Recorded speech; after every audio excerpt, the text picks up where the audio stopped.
আজকের ভিডিওতে সবাইকে স্বাগতম জানাচ্ছি। আমরা আজকে আবার রান্নায় চলে এসেছি। এপাশে উস্তে কুচি কুচি করে কাটা আছে, এপাশে পেঁয়াজ মরিচ কাটা আছে। আমরা কড়াই চুলোতে দিয়ে দিয়েছি, কড়াইতে তেল দিয়ে দিলাম। রাত বেশটা হয়ে গেছে। আমরা আজকে একটু ব্যতিক্রমী রান্না করব। এইগুলো মূলত ভাজি করব, করলা বা উস্তে যেটাই বলেন না কেন, সেটা ভাজি করব, কিন্তু ভাজি করার ধরনটা অন্যরকম। একবারেই সব কিছু দিয়ে ভাজি করা শুরু করব। পেঁয়াজ মরিচ প্রথমেই দিয়ে নিয়েছি, একটু জিরা দিয়ে নিলাম। এখন করলা কেটে রাখা করলাগুলো এর মধ্যে দিয়ে দেবো, দিয়ে একবারে ভাজি করার চেষ্টা করব। এটা হচ্ছে কিছুটা ব্যতিক্রমী, কারণ এক একজন এক এক ধরনের ভাজি করে। আমরা আজকে এই ধরনের ভাজি করছি। দেখা যাক আমাদের রান্নাটা আসলে কেমন হয়। আমাদের রান্না চলছে। লবণ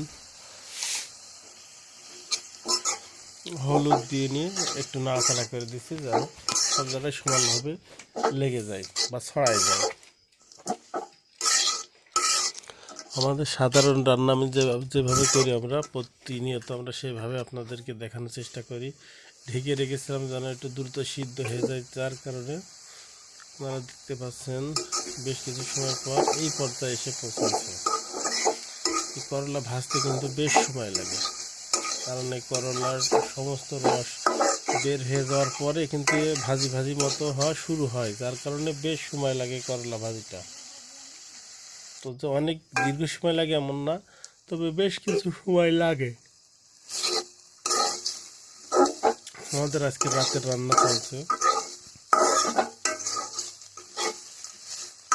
খুবই সাধারণ একটি রান্না আজকে আপনাদের দেখানোর চেষ্টা করছি। আমাদের রান্না আপনারা দেখতে পাচ্ছেন যে প্রায় শেষ পর্যায়ে বা রান্না শেষ হয়ে গেছে।